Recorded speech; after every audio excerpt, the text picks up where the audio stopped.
Dan, I'm confused by something. I tried to call. Sure, yeah. So, it's what I look at. Dallas, you want to test this? Is this good? This is Chad and Dallas, 1, 2, 3. So, when I go down to it was the thing with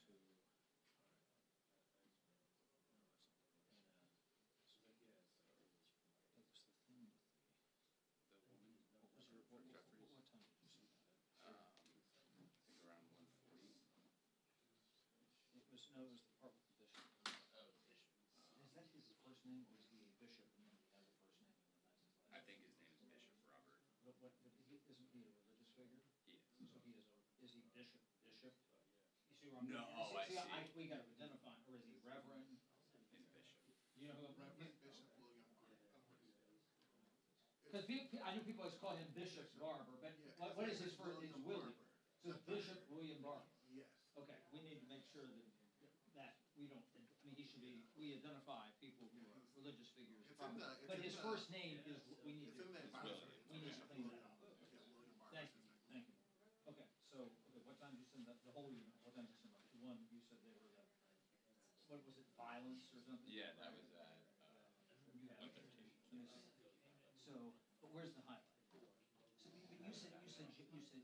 Jeffries talks about it too as well. Okay, so I put it in my- Barbara said, Yes. and then Jeffries. Yes. That's what. Correct. Yes. Yeah. You specifically. Yeah. And Kelly sent out the whole. Right, but can we transcript. clean up that first name? Sure. Please, put on that, you know. It's like when we had C-SPAN, I remember we were debating how to identify judges. Okay. And so we said, judge, like, and I said, well, what if we had median Judge Reinhold and we had a federal judge? So we say Judge Reinhold. Right, I understand. Yeah. You know, Bishop. I thought you were doing stand-up. I'm just pointing at people. And if they're really mad, I'll throw it at them. Here you go.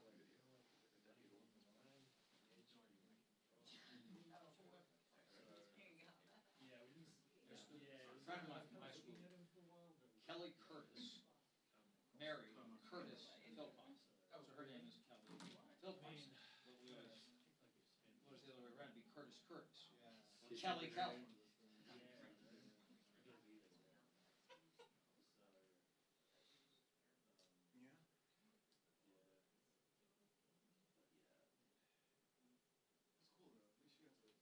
cool though. At least you got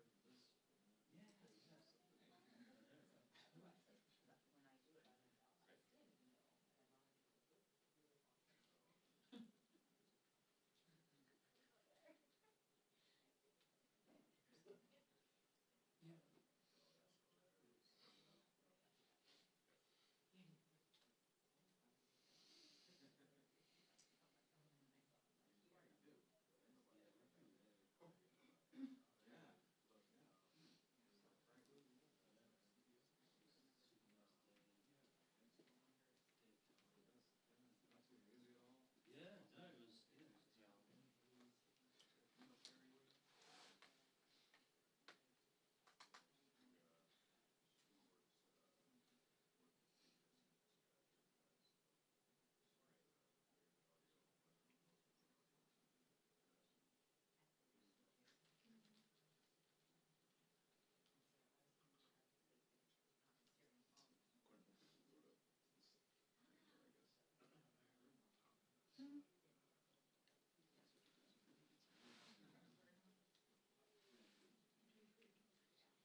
Good afternoon, everyone. This is day 30 of the Trump Republican shutdown, and House Republicans remain on vacation. They've canceled votes for 5 consecutive weeks. House Republicans are missing in action. Yet, Speaker Mike Johnson is saying the quiet part out loud.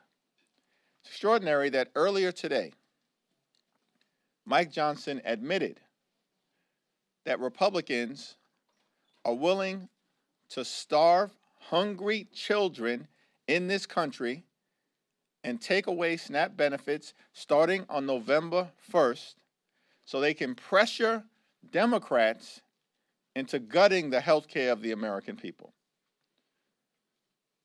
That's what Mike Johnson admitted to just a little while ago. That's extraordinary. But it's what we know to be the case. For Republicans, from the very beginning of this presidency, cruelty has been the point. And what has been driving their policy agenda is to make life better for the wealthy, the well-off, and the well-connected. That's what the one big ugly bill was all about. Largest cut to Medicaid in American history, ripping food away from the mouths of children, seniors, veterans, and families, and all of this was done to provide massive tax breaks to their billionaire donors. And now as we approach November 1st, just 2 days from now, the beginning of open enrollment, tens of millions of Americans, including many in the state of Louisiana, are about to experience dramatically increased premiums, copays, and deductibles that will bankrupt them because of Republican refusal to extend the Affordable Care Act tax credits. Democrats will continue to stand up for everyday Americans, for working class Americans, and for middle class Americans, for the poor, the sick, and the afflicted, for the least, the lost, and the left behind throughout this country. We're in this fight until we win this fight because we know we're on the right side of this fight for the American people, to protect their health care and to stop these cruel Republicans from ripping SNAP benefits away from the American people. Questions? Mr. Leader, good afternoon. Thank you. Republicans seem convinced that Democrats are on the verge of caving. We're not going to turn around Wednesday or Thursday morning next week, and there's going to be a big turnaround. Republicans have been delusional from the very beginning of this government shutdown situation that they visited on the American people. Beginning in early September, Democrats have made clear, we will sit down with Republicans to find a bipartisan path forward to pass a spending agreement that makes life better for the American people. But we were never going to vote for a partisan Republican spending bill that guts the health care of the American people in the face of this extraordinary health care crisis that is impacting everyday Americans. Earlier today, several of us in the House Democratic Caucus met with people from West Virginia, North Carolina, and South Carolina who are on the brink of having their health care ripped away from them. These are hardworking people, hardworking taxpayers, many from rural America and parts of the South, who are here on Capitol Hill. Republicans refused to meet with them, but we sat and spent hours with them earlier today hearing their stories, and they were encouraging us to stay in this fight on their behalf, to cancel the cuts, to lower the costs, and to save health care. Nothing's going to change. You're not going to back down. Our position is the same position that we've had in September, the position that we've held throughout the 30-day Trump Republican shutdown in October, and it's going to be the same position that we have in November. Yesterday you said that the whip team would meet to discuss congressional pay among the caucus. I think you said a week or so ago that the caucus also was going to discuss the topic. Where have you guys come down on this? I think tomorrow is the day that the checks go out, right? Checks go out checks would ordinarily go out for members of Congress on November 1st. And it's an individual decision that everyone is going to have to make in terms of their own circumstances. And, you know, individual members will make those decisions and then communicate with their constituents, as I plan to do when I'm back home in Brooklyn. So you'll make that decision on November 1st, you'll make it clear what you're doing? On or before November 1st, I'll make it clear to my constituents back home in Brooklyn what I plan to do. Thanks. So the Trump administration, they announced some deliverables from his meeting with President Xi, including, you know, a resumption of large purchases of USC soybeans from China, crackdown on fentanyl shipments from China. The Trump administration said that they would reduce some tariffs in exchange. You've been critical of the president being in Asia during the final days of the month leading up to the snap cliff and the ACA open enrollment. Have you had a chance to look at the agreement, and do you think that the deliverables that the Trump administration said that they were able to get from China justify or was worth the president being out of the country in these final days of, you know, SNAP benefits about to expire, the ACA open enrollment starting without a resolution? How are you squaring those deliverables, that agreement, with the fact that the president was gone for these critical days? It appears to most reasonable observers that Donald Trump was punked on the world stage by the Chinese Communist Party. The notion that Donald Trump has created all of this trouble for the American people, which he has. The Trump tariffs are raising costs on everyday Americans by thousands of dollars per year. And earlier today, I also met with some small business owners and entrepreneurs who made clear to me in very real terms that the Trump tariffs are going to force many of them to shutter their businesses and abandon their dreams. Donald Trump created this massive inferno that's spreading all across the country and now wants to pretend as if he's a firefighter by putting out the damage that he has created and returning to what? A status quo when you've already increased the expensiveness of life on so many working class Americans and are forcing in real time farmers and small business owners and entrepreneurs to close their businesses. It was all a show as far as we can tell. And the only thing that will change my opinion on that is if everyday Americans start to actually see a change in their quality of life, which no one has experienced in a positive direction since the beginning of the Trump presidency. This is a president who repeatedly promised on the campaign trail that costs would go down. Costs haven't gone down. Costs continue to go up. Childcare costs up. Housing costs up. Electricity bills through the roof. Grocery costs up. Price of coffee out of control. And most importantly, in this moment, healthcare premiums about to dramatically skyrocket because of the Republicans' continued refusal to extend the Affordable Care Act tax credits. Republican policies are doing violence to the American people.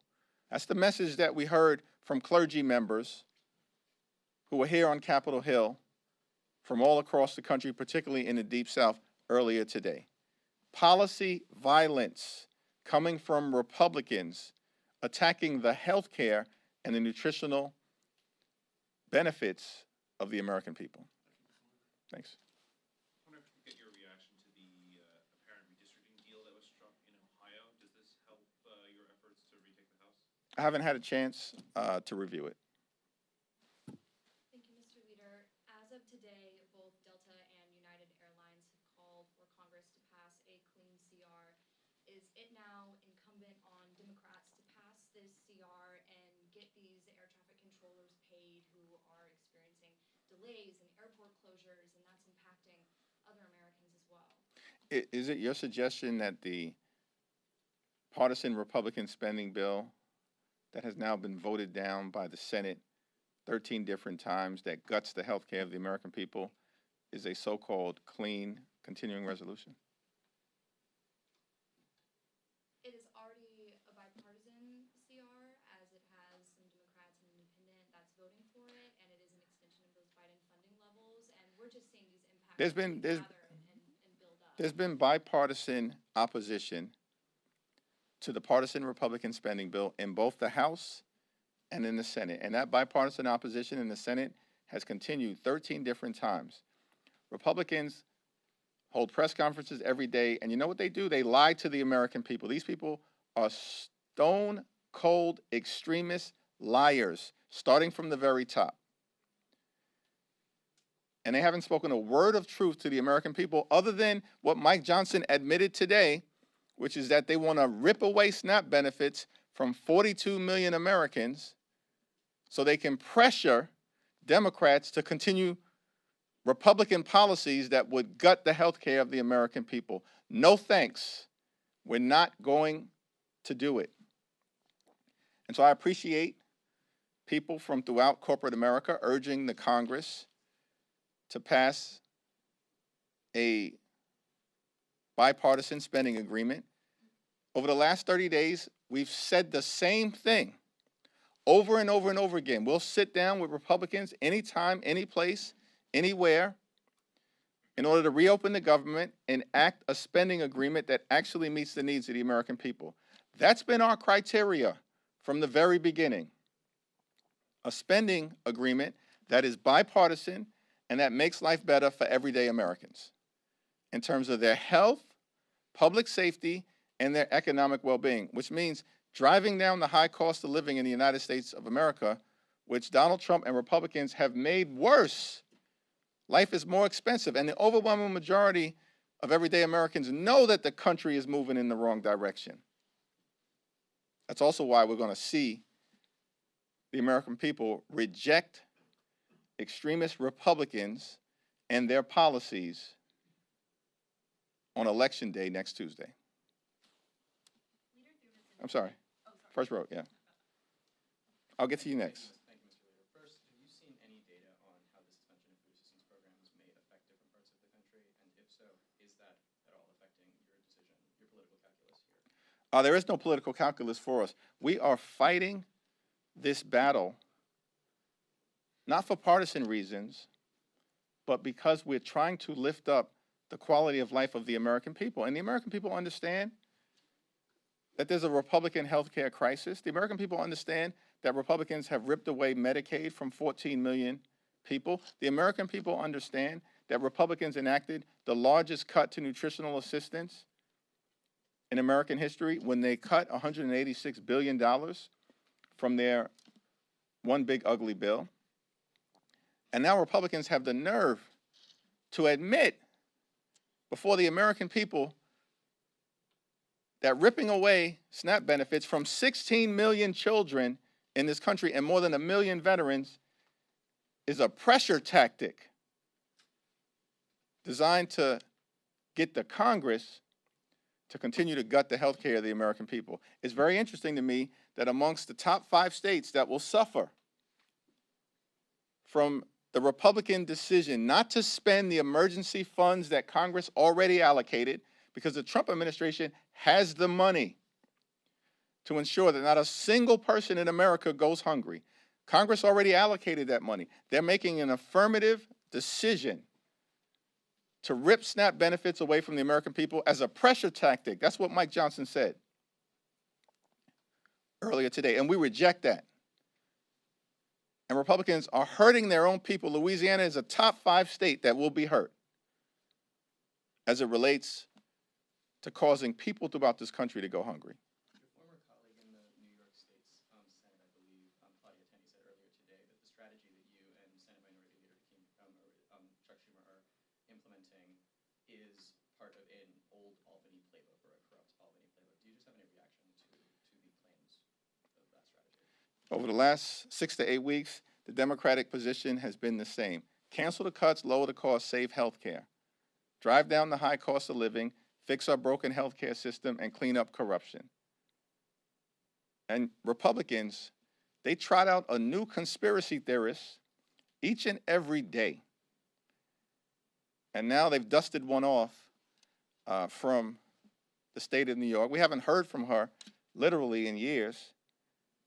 And I mean, it's all falling on deaf ears because while they change their message every week, the only thing consistent is that they lie. As Democrats, we remain consistent in our policy position. Let's reopen the government. Let's enact a bipartisan spending agreement. Let's lower the high cost of living. Let's address decisively the healthcare crisis that Republicans are malignantly visiting on the American people. Leader Thune yesterday indicated there's been an uptick in bipartisan rank-and-file negotiations for ending the shutdown. Are you getting briefed or read in on those talks? What are you hearing from your colleagues? It's not clear to me that John Thune is being accurate when he reports that there's an uptick in bipartisan communication. What communications is he talking about? I think there's informal conversation taking place among some senators on the Republican side who apparently recognize the need to address the affordable health care crisis that Republicans have created in the same way that Marjorie Taylor Greene has been very clear on the House side that there is a health care crisis, that we need to address the affordability issue, that we should extend the Affordable Care Act tax credits, and that we actually need some leadership coming from Republicans in the House who've been missing in action and on vacation for 5 consecutive weeks. They're going to get paid. Some of them have been camping and then publicly bragging about it. Others apparently have been in Russia. And yet, hardworking federal employees are being asked to work without pay or being furloughed and don't know how they're going to put food on the table. And the best we can get from John Thune is that he believes there's been an uptick in conversations. These people have been missing in action over the last 30 days. It's so irresponsible that Republicans continue to insist that Democrats participate in their toxic effort to gut the health care of the American people. We're not going to do it. Thank you, Mr. Leader. President Trump posted on True Social late last night that he wants to resume nuclear testing and is reportedly told the Pentagon to immediately resume U.S. nuclear weapons testing. I was wondering if I can get your reaction to that and what that means for some of our adversaries like Russia and China. Yeah, it appears that the resumption of nuclear testing would be a massive breach of international treaties that have been in place for decades. And it's just another example of Donald Trump and Republican policies going too far, being divorced from reality, and that Donald Trump and Republicans are not focused on the main thing that the American people want us in the Congress to address, which is why, as Democrats, we're going to continue to relentlessly focus on driving down the high cost of living in this country and fixing the healthcare system that Republicans have broken. Yesterday and today, Senate Democrats, particularly Senator Warner, have been upset about the GOP only Senate briefing about the strikes in the Caribbean.